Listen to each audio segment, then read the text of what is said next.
मगाशी राज पण आला. आम्ही दोघांनी आमचं बालपण एकत्र गेलं आणि एक गोष्ट खरी आहे की आम्ही वादळामध्ये खेळत मोठी झालेली मुलं आहोत. त्याच्यामुळे वादळाशी कसं लढायचं हे आम्हाला कोणी शिकवण्याची गरज नाही. पण वादळाशी जसं लढायचं असतं तसं वादळाची जबाबदारी खांद्यावरती पेलणं किती कठीण असतं हे ज्याच्या खांद्यावरती जबाबदारी येते त्यालाच ते कळू शकतं. आज आपल्याशी बोलताना ही सगळी वर्ष, तो सगळा काळ हा डोळ्यासमोरून जातोय. नेमकं कोणती गोष्ट सांगायची काही कळत नाही.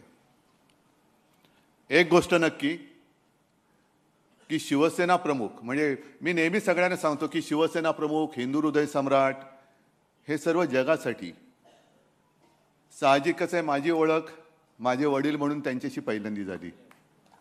मा आणि साहेब, अर्थात साहेबांना चार चौघात आम्ही साहेब म्हणायचो. आमची वडील आणि मुलाचं नातं आणि ती एक ते नाव वेगळं होतं.